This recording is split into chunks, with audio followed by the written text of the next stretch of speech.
правительства республики приветствовать вас на открытии сегодняшней выставки «Образование в открытое будущее». Данное мероприятие проводится в рамках 14-го съезда учителей и педагогической общественности, которая стартовала в нашей республике, в столице нашей республики, в городе Якутске. И в рамках этого съезда уже начались достаточно много интересных мероприятий, презентации книг и круглые столы, дискуссии, форумы. И, наконец, завтра у нас ожидается наше ключевое мероприятие, это пленарное заседание съезда. У нас выставка организована «Образование открытое в будущее». Она проходит в рамках 14-го съезда учителей педагогической общественности республики.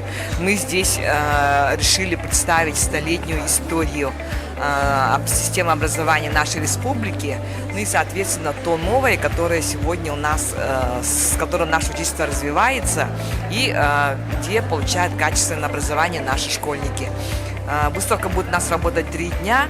Здесь у нас представлены все учреждения, которые у нас представлены в системе образования: дошкольное образование, общее образование, дополнительное образование. У нас представлены учебные заведения высшего, среднепрофессионального образования и Академия наук. Мы считаем, что она должна составить целую систему и концепцию, в общем, экосистему, которую мы будем разрабатывать как делегаты 14-го съезда педагогической общественности и учительства. Министерство образования очень тесно сотрудничает с историческим парком «Россия. Моя история».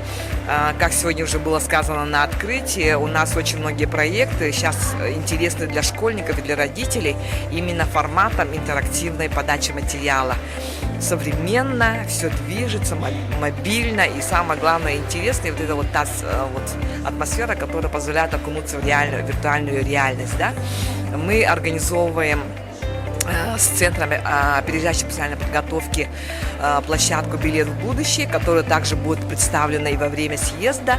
У нас, значит, завтра, послезавтра могут подойти к вам родители и школьники, которые могут пройти реальную диагностику в этих наших интерактивных залах. Я думаю, что получат большое удовольствие. И весь тот материал, который тут накоплен и собран в связи со столетием нашей республики, да, якутской автономии, и вот эти музейные залы, которые представляют столетний юбилей, тоже истории Министерства образования, бывшего наркома просвещения. Я думаю, это станет очень интересно, и мы сохраним этот материал для последующих поколений.